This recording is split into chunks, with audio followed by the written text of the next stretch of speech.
NBC Nightly News with Tom Brokaw. America at War continues with Tom Brokaw reporting from Kuwait City and Jane Pauley in Washington.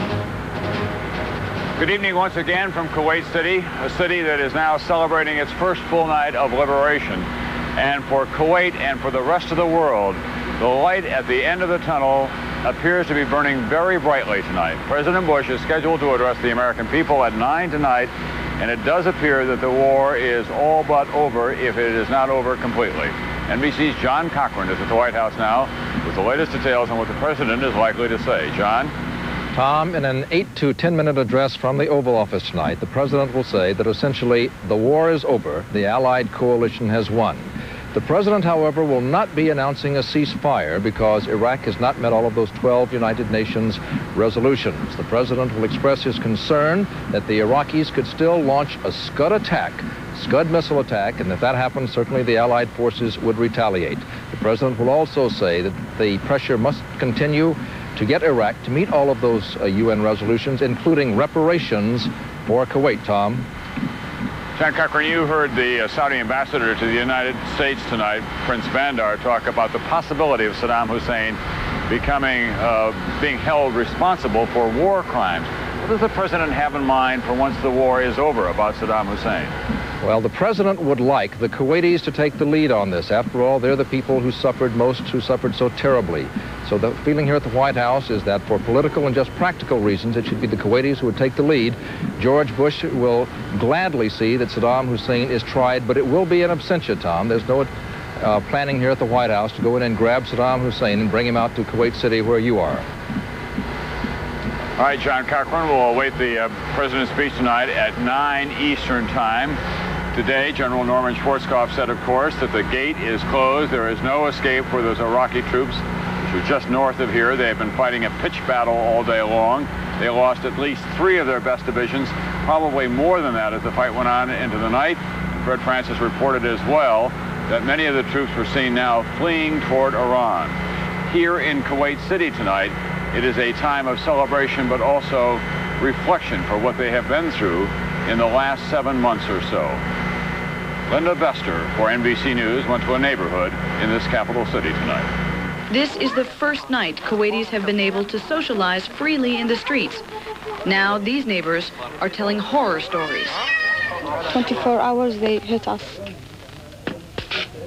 Take the boys, take the mans, take the youngs, take the girls also, and hit them, and kill them, and put them in front of the door, and call their father and mothers, come out and see your son and see your daughter.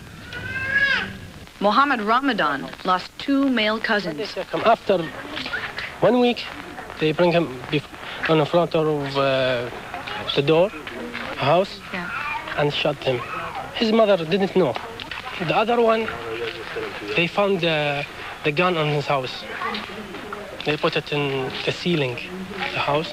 They come and broke everything on the ceiling, and they got the gun. After 1 month, they killed him in front of his house.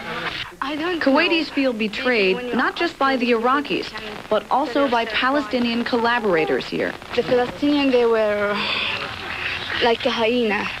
Tell them everything about the Kuwaiti, about the officers, about our government, even the identity card.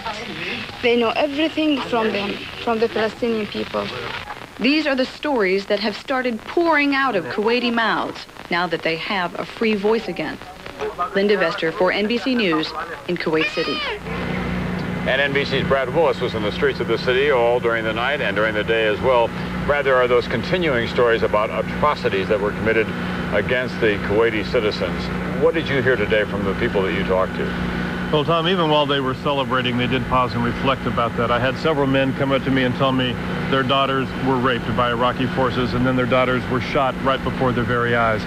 I had several women almost in tears tell me, my son was taken by the Iraqi forces and taken up north. Since they invaded, I haven't seen my son again. Today, I'm celebrating my freedom, but never again will I see my son. Now, these stories are everywhere throughout the city. You can obviously see the atrocities committed against Kuwait City simply by driving through here.